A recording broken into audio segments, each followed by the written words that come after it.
Hello, hello, hello! September is over and we're in October now, which means it's time to take a look back at September and the most played games from September. So let's go through the top 10 most played games according to SteamDB.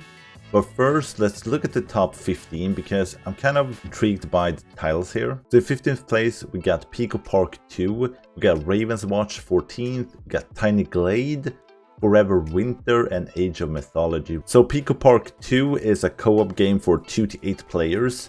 And yeah, you can play co-op, split screen, online, cross-platform. You got remote play together, which is great. Very simple, but it seems to be a lot of fun. A lot of players are enjoying this game. And then we have Raven's Watch. So Raven's Watch just dropped into 1.0, so full release. This is a roguelike game for single player or co-op, up to 4 people I think you can play in co-op with. Yeah, 4 players co-op. Got that isometric view, got a really nice art style, kind of that shaded, cel-shaded style.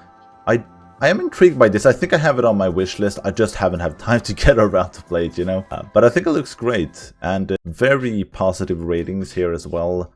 A lot of people seems to like it. It is at 79%. So that's really good. Then we got Tiny Glade. This looks amazing to me, this game. This is just like a castle sandbox builder. So no real objective or anything like that. You just build and use your imagination to like build whatever you want. And you can, like, they get some interesting tools like this dragging and dropping, just placing windows, and you can merge them together. It looks so cool.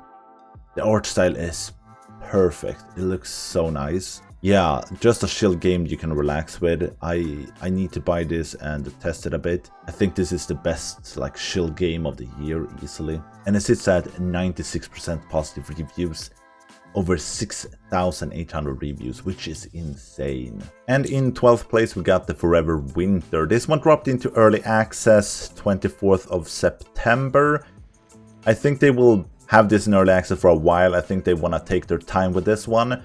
It's a co-op shooter type extraction looter shooter game. It looks really cool. I need to play this with my pals. It's definitely a bit rough around the edges, but I think with some development this could be really cool. Yeah, you obviously fight against mechs and stuff like that, and it's a wasteland, but you also have these monstrosities you fight against. Yeah, look at this.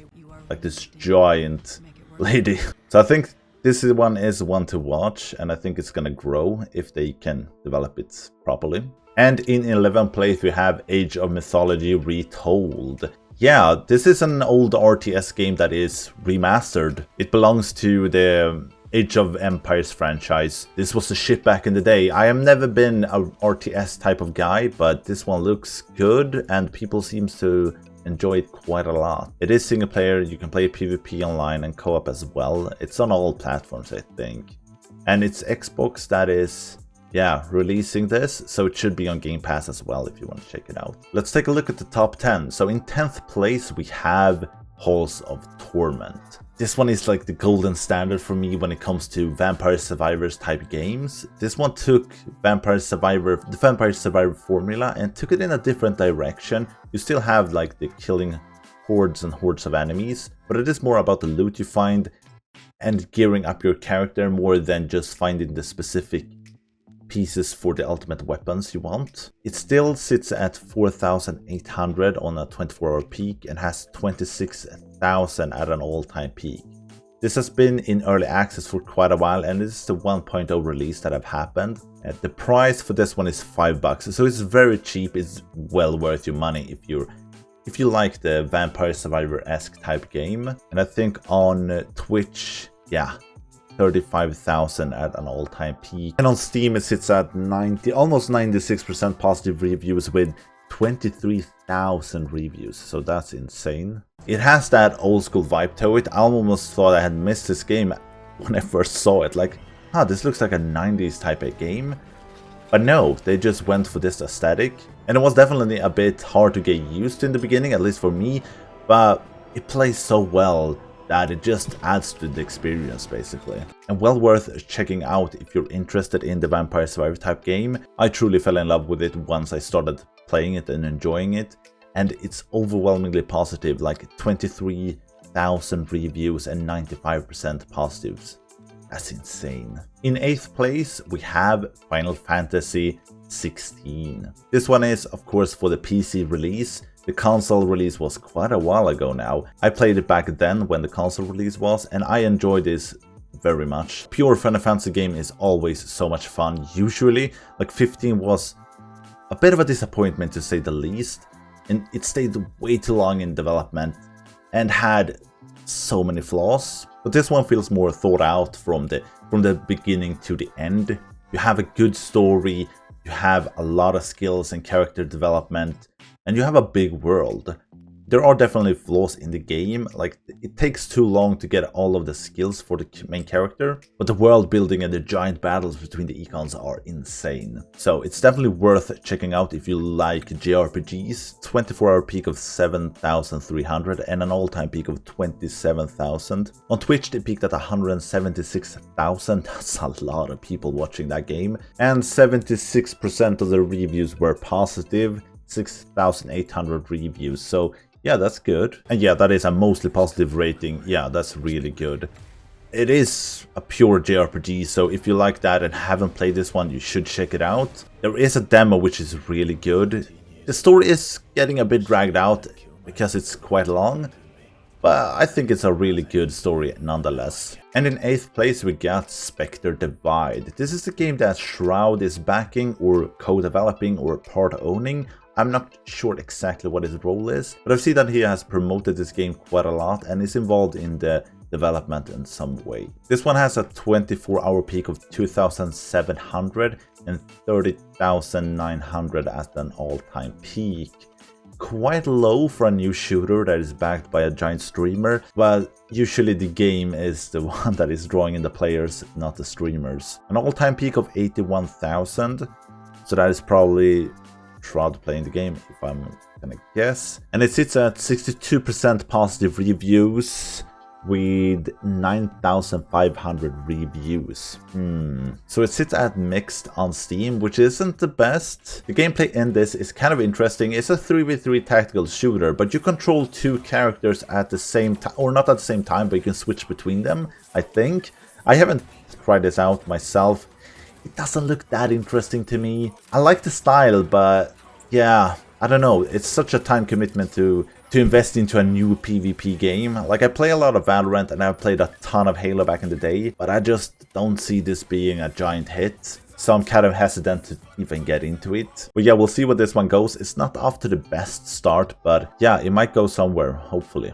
We'll see. And in 7th place we have Frostpunk 2. It is finally out. I've been waiting for this one for quite a while. It is on the pricier side, like I would expect a bit less for this game, but hey, I think it's worth the money so far. It sits on an all-time peak of 35,000 and has a 24-hour peak of 4,000, so pretty healthy. It is a single-player game, so you expect this to drop off after a while. On Twitch we have an all-time peak of 100,000 watching this game, and it sits at 74% positive reviews, which is good. I played the first one quite a lot, and I would say the second one is bigger in scope in every way. Like, the first one was very individual buildings and small groups of people. You build a giant city here quite quickly, and you manage districts more than just a few buildings. So it is quite interesting and quite a different game than the first one. It's still a post-apocalyptic, like, base builder or city builder, but yeah, there is a lot here to manage and it can go bad quite quickly. It is a fun management sim though, and it is quite different. It is 11-bit Studios that is developing and publishing this, and they don't really miss, according to me. So yeah, this one is still a really good game. It is on Xbox Game Pass, so if you don't want to pay 500 for this or 50 bucks, you could just sign up for a month on Game Pass for like $1, I think. Quite nice to see this is at the top 10 of September's most played games. In 6th place we have God of War Ragnarok. It is the PC release here as well as with Final Fantasy, but yeah, a lot of players have been waiting for this to drop for PC, clearly, as it is top 6. We got 15,000 as a 24-hour peak and 35,600 as an all-time peak. That's 17 days ago. Yeah, that's within September. I expected these numbers to be higher, But then again, most people have already played this one. I think it sold 15 million units. So yeah, a lot of people have already bought this game for consoles that wanted to play it. And on Twitch, it peaked at almost 500,000. We can see that that's almost 2 years ago, so that's the original release. And it sits at 76% positive reviews. So that's quite good. I would expect this to be higher. I wonder what people are complaining about. Might be optimization. I love this game. The first one was so good. Like, the original series is good as well, but this one really brought the game into a new, like, era for God of War. And the second one, I might have hyped it up a bit too much in my head, because I was kind of let down by the second half of the game. The first half was amazing, but it couldn't really deliver on the finish of the Nordic Saga, which is kind of a shame. But I might need to replay it and see if it speaks to me a bit better once I have, like, kind of cooled down my thoughts about the game. But yeah, I didn't think they could evolve the series that much, but yet they proved me wrong. They showed off some fantastic environments and introduced a completely new weapon, which is amazing to see, because the two you have in the first game, the balance between them are really good. And the third one is introduced into this mix of these two weapons really well. It makes for a trifecta that is amazing, but easily one of the best action RPGs out there. In 5th place we have NBA 2K25. Yeah, this is a basketball game. I mean, I'm not into sports games. It has a good 24-hour peak and a good all-time peak. I'm guessing people play this in PvP, so an all-time peak or a 24-hour peak is kind of important here. You want a healthy player base. I mean, it has an all-time peak on Twitch of 190,000, which is insane, and 55% positive reviews, which isn't good, really. It is sitting at mixed, yeah, mixed. I'm not even gonna bother to look why. I am not interested in NBA at all, and yeah, can't give you much knowledge on this game. Let's move on. And in 4th place we have TCG Card Shop Simulator. I'm always amazed that these games are so popular, because I have zero interest in them. I mean, look at this, overwhelmingly positive, 96% positive reviews. And there is over 10,000 reviews. That's insane. It's amazing to see that these games are so popular, and yet giant AAA games are just failing left and right. These games are giving the people what they want, clearly. It's amazing to see. The 24-hour peak are 40,400, and all-time peak is 50,000. Quite a lot of people are playing this game. The Twitch peak is 87,000. And it got a, yeah, as I mentioned, a positive review rate of 96%. Quite insane. It dropped into early access in September, so a lot more will come to the game. I think they will stay about a year in early access. And this is really opening up your own shop, stacking the shelves, selling cards, selling booster packs, crafting your own collection, and hire staff and succeed. It's quite interesting that this is such a successful game. I'm still amazed. And last month it was just like a convenience store simulator that was super popular as well. So I mean, AAA studios should look into these simulators instead.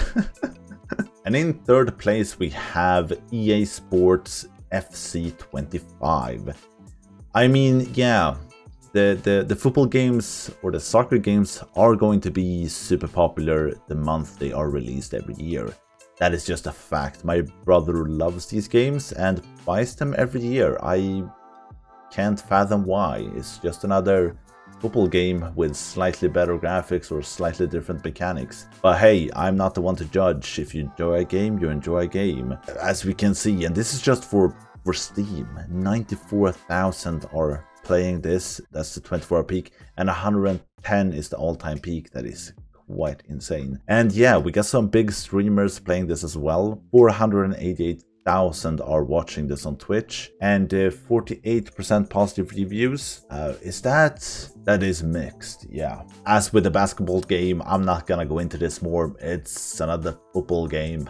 Yeah, let's move on. In 2nd place we have Satisfactory. it is finally out. 1.0 has been released. I played this at the original release back into early access. That was quite a while ago. Let's see, can I find when that was? Yeah, that was 2020. Wow. And I played a few of the big patches as well. And this game has evolved beautifully. They have added so much to this game. It's amazing. And they have really listened to the community and involved them in the development. It has a 24-hour peak of 97,000 and an all-time peak of 186,000. And that was 24 days ago, so that's the 1.0 release. That's insane. The Twitch peak was 70,000. That was quite a while ago. And on Steam, it sits at 97% positive reviews. And there are 181,000 reviews. That is quite insane. Yeah, overwhelmingly positive. It deserves nothing less. And it's so cool to see that they've gone from quite a basic game to something insane with so many different options and traversal options and factory options. It's quite insane to see.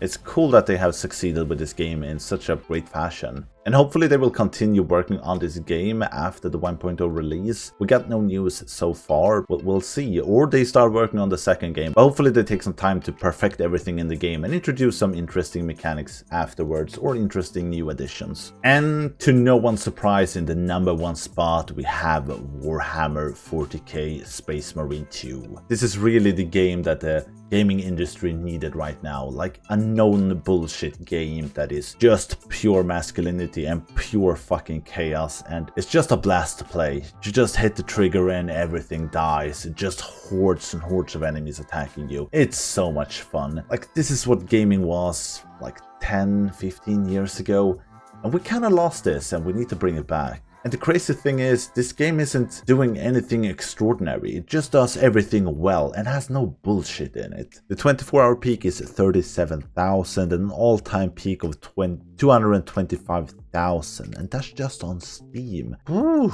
that's a lot of players. I think this is on every type of console as well. No, it's not on the Nintendo Switch, but I think it's on Xbox and PS5. On Twitch, it peaked at 200,000 and it has 81% positive reviews. And that's with 81,000 reviews. That is insane. Very positive rating. I enjoyed the story of the game quite a lot. It was a good story and I'm excited to see where they take this story, either in the second game or in a third game. Like, they have this hefty season pass. I think this is a bit ridiculous. Like, that's almost a game again for a season pass. The battle pass is probably what I like the least of the game, but then again, I don't have to buy it, I don't have to play it, so I'm quite fine with it. It's mostly cosmetics. Another chapter will receive, so probably more story here. I think that we're gonna add some other PvP mode or PvE mode. Personally, I haven't dabbled in the PvP at all. I haven't had time for it really. I played through the story and some of the PvE content, like the operations. And that's fine for me. Like, I just wanted the single player experience with a friend. I can't recommend this one enough. It's a really good third-person shooter that is just badass to the bones. That was the top games for September. Not that many small games. It's cool to see that Satisfactory took the second spot. And like a card Shop Simulator is up there, that is quite cool as well. And then we have Tiny Glade. It's so cool to see that a small, chill game that is just about building castles is taking a spot so far up. That is quite cool. And that the Halls of Torment 1.0 release is also very far up. That is so cool to me. Other than that, we had some really heavy hitters like Final Fantasy 16 for PC, like Frostpunk, God of War Ragnarok, and Warhammer. Like, these are heavy hitters and they should be on this list. They are well executed and a ton of fun to play. But yeah, overall, September was a really good month for gaming. Thank you so much for watching. Have a great day and I'll see you in the next one. Bye.